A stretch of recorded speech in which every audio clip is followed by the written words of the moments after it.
कामना का स्वरूप है प्रभु के सिवा और कुछ भी चाह करना। बोले फिर जीवन कैसे चलेगा? ये जीवन तो कामना से ही चलता है। हमें ये चाहिए, ये चाहिए, ये चाहिए। तो आपको भरोसा नहीं है क्या? एक देशीय शरीर में ममता करने वाली मां अपने बेटे की चाहे जितना शयाना हो जाए वो चिंता करती है।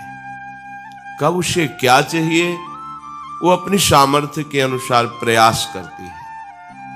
तो क्या अखिल शक्तियों के स्वामी, सर्वज्ञ, सर्वत्र विद्यमान, सर्वशक्तिमान प्रभु, हम जिनके बच्चे हैं, जिनके अंश हैं, क्या हमको बताना पड़ेगा कि प्रभु मेरी आवश्यकता है?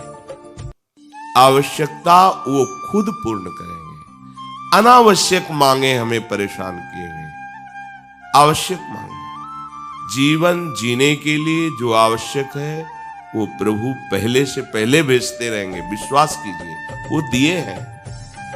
पर अनावश्यक मांगे जो अहंकार की पुष्टता के लिए, इंद्रियां जो भोग सुख के लिए लालायित है, अनावश्यक, ये मांगे हमें भगवत विमुख कर देती है। तो कहां फिर हम इस मांग को कैसे मिटाएं? चलो मांगो, पर केवल इन्हीं से मांगो। भगवान ने रास्ता दे दिया। आर्त, अर्थार्थी, जिज्ञासु, ज्ञानी, चार ही प्रकार से मेरे को भजने वाले हैं। भगवान ने उसमें कहा कि जो ज्ञानी है वो मुझे बहुत प्रिय है, बहुत प्रिय है। तो फिर ऐसा लगा कि ये जो तीन हैं, आर्त, अर्थार्थी, जिज्ञासु, ये आपको प्रिय नहीं है। श्री भगवान मानो इसी भाव को आगे पुष्ट करते हुए कहते हैं, उदाराः सर्व एवैते। भगवान उदार कह रहे हैं, जो इनसे मांगता है। देखो कैसे उदार शिरोमणि है। प्रभु से जो मांगता है प्रभु उसे उदार कहते हैं। दरिद्र नहीं कह रहे, भिखारी मांगता ही रहता है, ये दे दो, ये दे दो। जैसे कोई संपत्तिवान माता पिता हो और उसका पुत्र उससे मांग रखे बार बार, तो उसे अच्छा लगता है कि ये इसी के लिए तो वैभव है, अच्छा है, और क्या चाहिए तेरे को, और क्या चाहिए। उनको और दुलार आता है। फिर ये तो अनंत शक्तियों के स्वामी है। बस शर्त है केवल इन्हीं से। इस शर्त में हम सब फेल हो जाते हैं। अगर केवल एक बात रहे कि इन्हीं से, तो आप निहाल हो जाओगे। ये शब्द याद कर लो, केवल इन्हीं से। इंतजार करो, ऐसा नहीं कि अभी बोला अभी हो जाए। बहुत बच्चे हैं उनके, एक दो थोड़ी हैं। और पुकार तो अभी आपकी पहुंच जाएगी, अभी पास हो जाएगा, पर वो पुकार नहीं, अभी आर्त नहीं है, दैन्यता नहीं है, प्रियता नहीं है। इसलिए हमारी पुकार वहां तक पहुंच नहीं पा रही। पुकारते रहिए, केवल इन्हीं को पुकारिए। जिस दिन सुन लेंगे ना, तो इस दरबार की बात ही कुछ ऐसी है कि एक बार इस दरबार का आश्रय लेने वाले को कभी दूसरी तरफ देखना भी नहीं पड़ा। और ये ऐसे उदार दाता है कि मांगने वालों को कह रहे हैं उदार है। उदाराः सर्व एवैते ज्ञानी त्वात्मैव मे मतम् आस्थितः सहि युक्तात्मा मामेवानुत्तमां गतिम। कितने कृपालु हैं। उत्तमाम गतिम, जो मांगोगे वो तो मिलेगा ही। और ये अपनी तरफ से एक बात देंगे, उत्तम गति। ये अन्य की तरफ मत देखो। एकमात्र प्रभु का भरोसा कर लो तो कामना की भी पूर्ति हो जाएगी।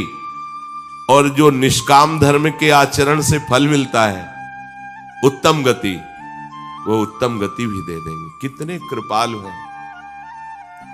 भगवान कह रहे हैं कि ऐसा न समझो कि ज्ञानी ही मुझे प्रिय है और तो सब बेकार। कह रहे नहीं, उदारा सर्व एवैते।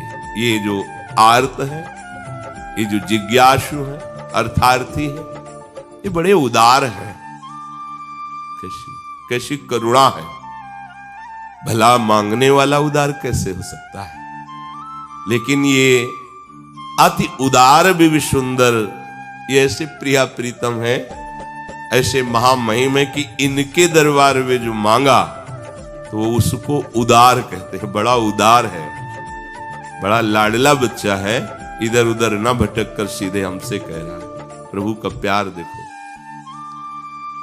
हम भटक रहे हैं अज्ञान की धरा में। प्रभु सत्संग के द्वारा हमारे हृदय का मोड़ कर रहे हैं अपनी तरफ। उनको जरूरत नहीं है हमारे मंगल के लिए। ये जो उदार भक्त हैं, पर इनमें जो प्रेमी भक्त हैं, मेरे से प्यार करते हैं और कुछ नहीं चाहते हैं, मैं कैसे बताऊं। वो मेरी आत्मा है, वो मेरा स्वरूप है, ऐसा मेरा मत है। जो कुछ यहां दिखाई दे रहा है वो सब है प्रभु ही। पर जब तक त्रिगुणात्मिका माया का हमारे अंतःकरण में प्रभाव है, तब तक हम अनुभव नहीं कर पाएंगे। जब त्रिगुणातीत अवस्था जागृत होती है, तभी भगवदानंद का साक्षात्कार होता है। प्रभु का नाम, प्रभु का रूप, प्रभु की लीला, प्रभु का धाम, ये त्रिगुणातीत अवस्था है। जो इसी में रमण करता रहता है वो निस्त्रैगुण्य हो जाता है। जिसको एक बार भगवदानंद की अद्भुत हुई, फिर अंतःकरण धर्म से वो ऊपर उठ जाता है। संसार का मनन चिंतन, संसार का आकर्षण, भोगों की दास्ता, ये सब खत्म हो जाती है। प्रभु ने कहा है कि वैसे तो मेरा सिद्धांत है ये, यथा माम प्रपद्यन्ते तास तथैव भजाम्य हम। मुझे तुम जैसे भजोगे वैसे मैं तुम्हें भजूंगा। श्री भगवान ये सिद्धांत कह रहे हैं, पर यहां बड़ा दुलार भरा उन्हीं के वचन है कि उदारा। ये बड़ा उदार है जो मेरे दरबार में आकर के अपनी कामना की पूर्ति चाहता है।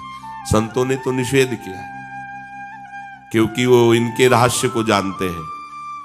भला सच्चिदानंद प्रभु के सन्मुख होकर के विषय भोग मांगना कितनी निंदनीय बात है। प्रभु को नामा, अरे परम पद जब ध्रुव जी को मिला तो उनको ग्लानि हो गई। कैसे प्रेम रस से भरे हुए श्री अंग वाले प्रभु की दास्ता ना मांगकर मैंने परम पद मांग ली। अब क्या होगा। अब तो प्रभु ने तथास्तु कह दिया, ऐसा ही हो। तुम्हें जो चाह थी वो तुम्हें प्राप्त हो। ये चाह ने मुझे गिरा दिया। परम पद में आरूढ़ होने पर उनको अनुभव हुआ मैं गिर गया, प्रभु की दास्ता से चूक गया। निरंतर प्रभु के समीप रहता, इनकी मुख माधुरी का दर्शन करता और इनकी सेवा सुख में निमग्न रहता, इससे बड़ा क्या सुख। ये अब अनुभव हुआ। सोचा कि चूक हो गई। कैसे चूक हो गई। बहुत काल सत्संग नहीं हुआ, इसलिए वो बात चुभ गई कि मुझे ऐसा पद प्राप्त करना है कि सब आश्चर्यचकित हो जाए। तो इसीलिए प्रभु से कहा, प्रभु जो चाह थी वो पूरी कर दी, पर एक बात और मांग रहा हूं, मुझे अपने प्रेमी भक्तों का संग दीजिए, क्योंकि मुझे मांगना ही नहीं आया। अगर प्रेमी भक्तों का बहुत काल तक संग हुआ होता तो हम आपका प्रेम मांगते, आपकी अविरल भक्ति मांगते, आपके श्री अंग की सेवा मांगते। ये जो प्रभु से चाह की जाती है, संतों ने इसे पसंद नहीं किया, जो प्रेमी जन। पर भगवान उसका भी स्वागत करे। आओ आओ, तुम आओ तो हमारी तरफ आओ। कितने कृपालु हैं। हम सब इनकी कृपा को नहीं देख पा रहे। प्रभु कहते हैं, किसी भी तरह से तुम मेरे से संबंध जोड़ तो लो, तुम्हें बेपरवाह कर दूंगा। किसी भी तरह से, धन की चाह से, संकट निवृत्ति से, किसी भी कामना से, कामाद द्वेषाद भयाद स्नेहाद यथा भक्तेश्वरे मनः आवेश्य तदघम हित्वा वह वस्तद गतिम गताः। काम से, द्वेष से, भय से, स्नेह से, किसी भी भाव से यदि प्रभु का अपनापन स्वीकार कर लिया जाए, मेरे स्वामी अब मेरी बात आपसे ही बनेगी। कहते एक नहीं अनेक जन परम पद में आरूढ़ हो गए। जैसे भक्त भक्ति से भगवान को अधीन कर लेता है, वैसा सुख इनको वर्तमान में तो नहीं मिलता।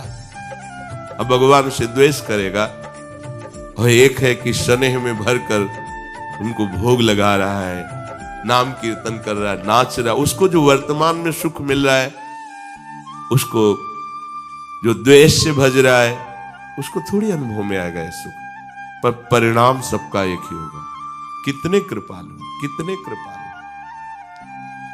काम से, किसी भी कामना से,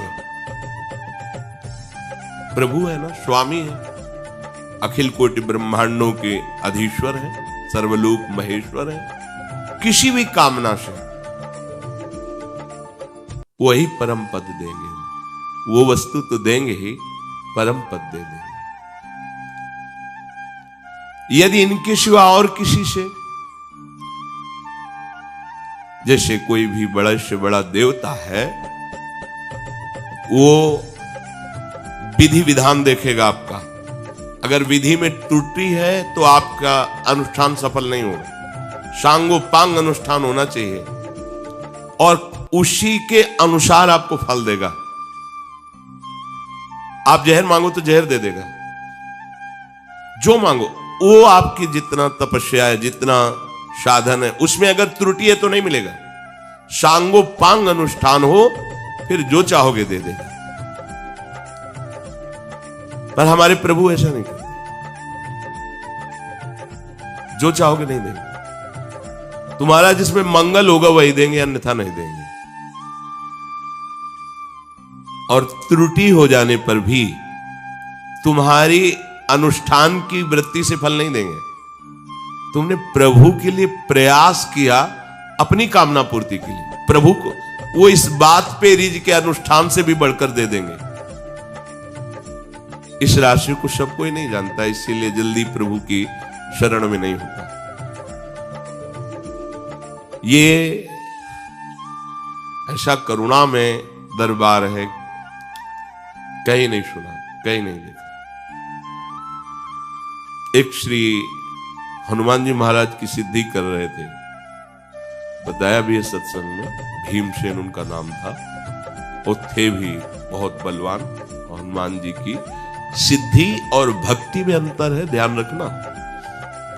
किसी भी महान महिमाशाली देवी देवता या जो भी भगवत पार्षद है, सहज भाव से इनकी आराधना करो, सफलता ही सफलता मिलेगी। वो आपको आगे बढ़ाते चले जाएंगे।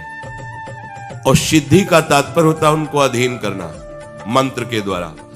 अब उसमें अगर अनुष्ठान में त्रुटि हुई तो तुम्हारी ऐसी तैसी भी हो जाएगी। परम कृपालु श्री हनुमान जी महाभागवत हैं। आप खूब भगवान के चरित्र सुनाइए, उनको नाम जप कीजिए, उनकी सेवा कीजिए। बड़ी से बड़ी त्रुटि हो जाने पर आपका मंगल नहीं होगा, मंगल भवन तक पहुंचा देंगे। पर यदि आप किसी मंत्र के द्वारा, हनुमान जी महाराज के जो मंत्र हैं उनके द्वारा आप उनको सिद्ध करके अपना चमत्कार दिखाना चाहे तो सांगोपांग होना चाहिए, नहीं फिर सब बिगड़ जाएगा। अब बहुत काल तक नियम निष्ठा में रहना कठिन होता है। उस समय बाल्यावस्था थी, तभी सुना था कि एक गांव पास में वो ब्राह्मण घर में जन्मे थे और मंत्रों का उनको ज्ञान था। अनुष्ठान हनुमान जी का कर रहे थे सिद्धि का। खंबे में बांधे गए, देख रहे हैं, जंजीर से, लोहे की जंजीर से खंबे में बांधे, ऐसे पेशाब करते, ऐसे डालते, ऐसे फेंकते, पागल लगते। बहुत शक्ति संपन्न श्री हनुमान जी को मंत्र के द्वारा तुम अधीन करके अपनी कामनाओं की पूर्ति, आप उनकी सेवा करो, सियाराम नाम का कीर्तन सुनाओ, प्रभु के चरित्र सुनाओ। स्वयं अष्ट सिद्धि नौ निधि के दाता है वो कृपा कर देंगे, एक से एक सिद्धि आप में प्रकट। उनको अधीन प्रेम से किया जा सकता है। आप शक्ति के द्वारा तो फिर सांगो पांग पास होना पड़ेगा। एक बहुत बड़े महात्मा के गुरु भाई, वो श्री आद्याशक्ति त्रिपुर सुंदरी भगवती की उपासना की, श्री राधा बाबा ने भी की, पर उनकी प्रसन्नता के लिए किया राधा बाबा ने, कोई मांग नहीं की। आपकी कृपा से श्री कृष्ण हमें प्रीतम रूप में प्राप्त हो। गोपी जनों ने भी आद्याशक्ति कात्यायनी की उपासना बाबा ने भी की, पर वो इस भाव से नहीं कर रहे थे, वो दैवी शक्ति को सिद्ध करने की भावना से कर रहे थे। और बहुत सावधानी, वो जो बड़े महात्मा थे उन्होंने उनको कहा कि देखो आप आग में कूदने जा रहे हो, मां भाव से करोगे तो दुलार करते हुए सारी कामनाएं पूर्ण करती रहेंगी, और शक्ति को अधीन करने की बात सोचोगे तो आपको कसौटी में कसना पड़ेगा। तुम काम तैयार है। बहुत अल्प दूध लेकर के मंत्र का जाप, उतने ही मंत्रों का हवन, और उस भवन में किसी का प्रवेश नहीं, बड़ी सावधानी से कर रहे थे। जब उनकी सिद्धि का समय आया तो एक मक्खी उनके आसपास घूमी। माता जी का एक नाम भ्रामरी है। इतनी भनभनाट पैदा हुई कि दिमाग कहना कंट्रोल के बाहर हो गया, क्योंकि दैवी शक्ति थी। अब बेटा हो तो मां मां पुकारे, लेकिन वो तो अधीन करना चाहते थे शक्ति को, दिमाग का। सामने देखा अत्यंत सुकुमार अवस्था और एक सुंदरी खड़ी है। पूज्य भाव हट गया। जो पूज्य भाव हटा से या देवी सर्वभूतेषु बुद्धि रूपेण, गायब बुद्धि खत्म। जो एक फुटपाथ में ऐसे पागल जैसे घूमता है, स्थिति हो गई, खत्म। तो जो दैवी शक्तियां हैं, बड़े बड़े देवता हैं, ये मंत्र के अधीन है, ऐसा नहीं, मंत्र के अधीन है। अगर सांगोपांग अनुष्ठान हो गया, जितना मंत्र का अनुष्ठान होता है तो आपकी कामना पक्की सिद्ध कर देंगे।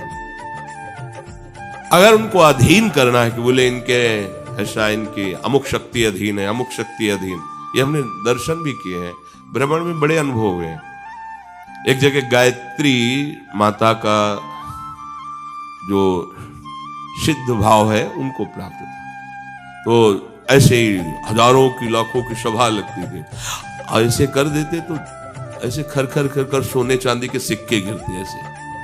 ये सब दैवी शक्तियों के चमत्कार। अगर आप निष्काम भाव से गायत्री जप करेंगे तो श्री कृष्ण प्रेम प्रदान कर देंगे, क्योंकि गायत्री कृष्ण स्वरूपा ही है, भाव अलग अलग है।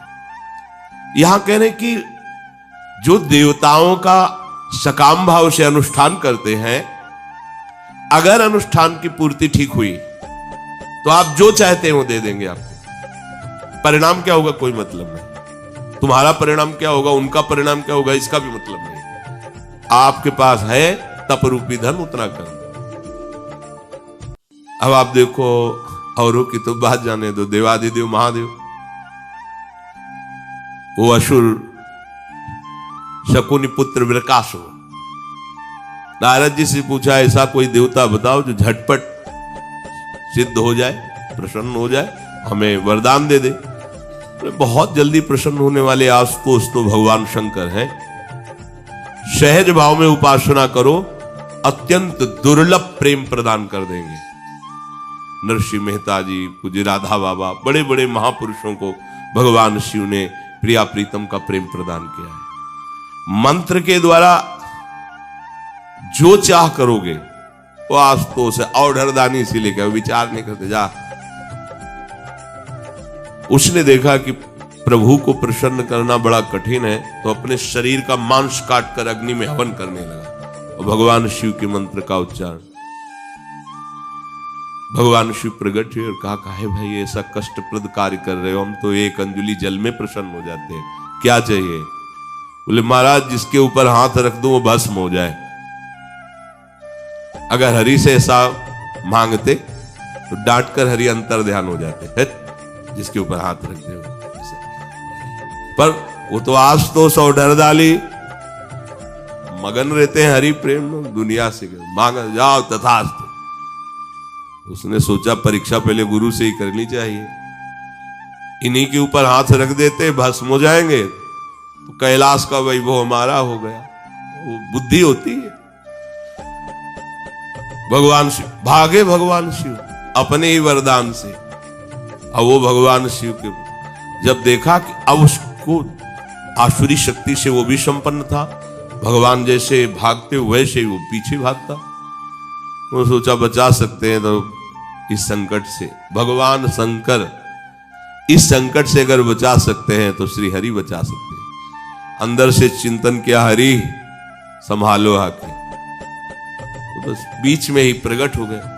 प्रणाम प्रकाश, हमें कौन प्रणाम दो, प्रभावशाली भगवान के वचन, इनके पीछे भग रहे।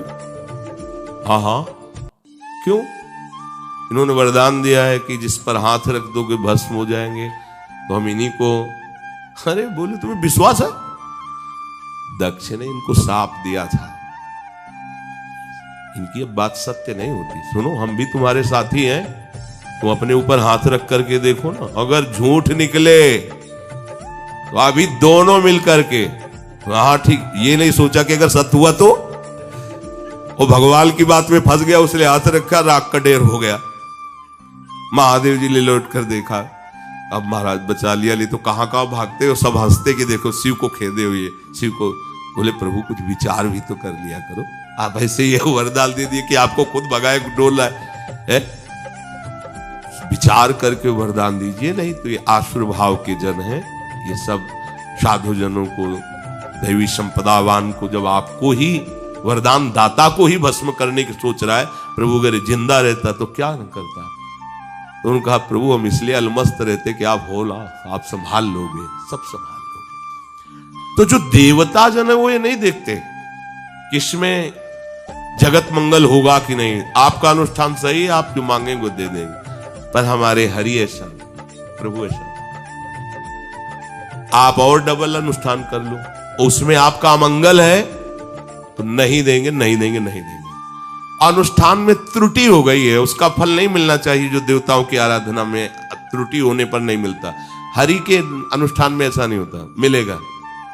तुम्हारा मंगल होना है ना, वो ये नहीं देखते कि त्रुटि कर दी, गलती कर, नहीं, बच्चा है, चल आनंद में। ये बात कहीं और नहीं, भगवान के दरबार में ये बात है। अगर इसका रहस्य समझ में आ जाता है तो भूल करके भी वो फिर किसी अन्य का आश्रय नहीं लेता। संसार के भोग, रुपए, पैसे, ये प्रत्यक्ष वर्तमान में केवल महत्व बुद्धि होने के कारण है। जैसे हमको 2000 का रुपया दिखाई दे, बहुत आनंद मिले, 2000 रुपया, और अगर अभी 1000 के एक बोरा रुपया पड़े हो, 1000 जो पीछे बंद हो गए, एक बोरा पड़े हो, तो रुपया ही तो है, पीछे महत्व था उनका, पर सरकार ने उनको अमान्य कर दिया। तो आप क्या, वो 1000 के जो बोरा भर पड़े हुए हैं, रद्दी कागज से ज्यादा आपकी नजर नहीं होगी। मतलब रुपए का महत्व नहीं आपके अंदर, ध्यान देना। महत्व है उन रुपए से भोग सामग्री मिलती, बस इसलिए महत्व है। ठीक है, भोग सामग्री किसके लिए? इंद्रियां प्रसन्न रहती हैं, मतलब आनंद रहता है, जो चाहो खरीदो, जहां चाहो घूम आओ, बड़ा जो चाहो पहनो, सोने की चैन वैन, ये सब, और शरीर ही नष्ट हो जाएगा प्यारी। तुम्हें मरना है, तुम्हें ध्यान नहीं, अब तुम्हारे मरने का समय, सोने की जंजीर पर जलाई जाए, आपके कफ, पित्त, वायु पीड़ा पहुंचा रहे हैं, प्राण निकलने के लिए तैयार हैं, तो आपके सामने रबड़ी रखी जाए, दुनिया के भोग, या फांसी की सजा सुना दी गई, और सोने के हार तुम्हें ला दे जाए, तो क्या लगेगा? मिथ्या। क्यों? जब जीवन ही नहीं तो इनका क्या महत्व है? जब विवेक जागृत हो जाता है, और श्री कृष्ण प्राप्ति की चाह जग जाती है, तो ब्रह्मादि के भोग सब विषम लागत। इन भोगों का क्या महत्व है? अज्ञान के कारण ही तो महत्व है। एक ने किसी दैवी शक्ति की आराधना की कि मुझे सोना मिले और जितना चाहो खूब सोना मिले। मंत्र अनुष्ठान पूर्ति हुई, उसने कहा ठीक है, जहां तुम्हें सोना जमा करना वहां खड़े हो जाओ, हम तुम्हें सोने से। ठीक, वो समझ नहीं पाए कमरे में कि कमरा लॉक कर दिया और सोना ही सोना इकट्ठा हो गया। एक दिन, 2 दिन, 3 दिन, फिर उन देवता के चिंतन के प्यास लगी, बोले नहीं सोना यही खाओ, यही है, दूसरी चीज नहीं मिली। बोले बस हमको 1 लोटा जल दे दो, सब सोना हटा दो। 1 लोटा जल दे दो, प्यास से प्राण निकल रहे। ये सोना किस काम का? न भूख मिट पा रही, न प्यास मिट पा रही, किस काम का? नहीं चाहिए मुझे। हर वस्तु निस्सार है, उसमें कोई दम नहीं। आप केवल अहंकारवश, मूढ़तावश उसको महत्व दिए हुए हैं।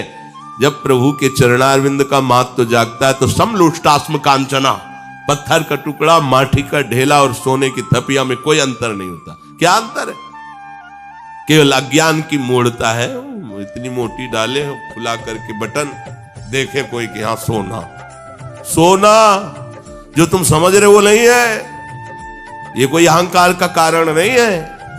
अरे गर्व करने का विषय कि हम प्रभु के दास उससे युक्त है, ये गर्व का विषय, ये शाश्वत गर्व है। किस काम में है?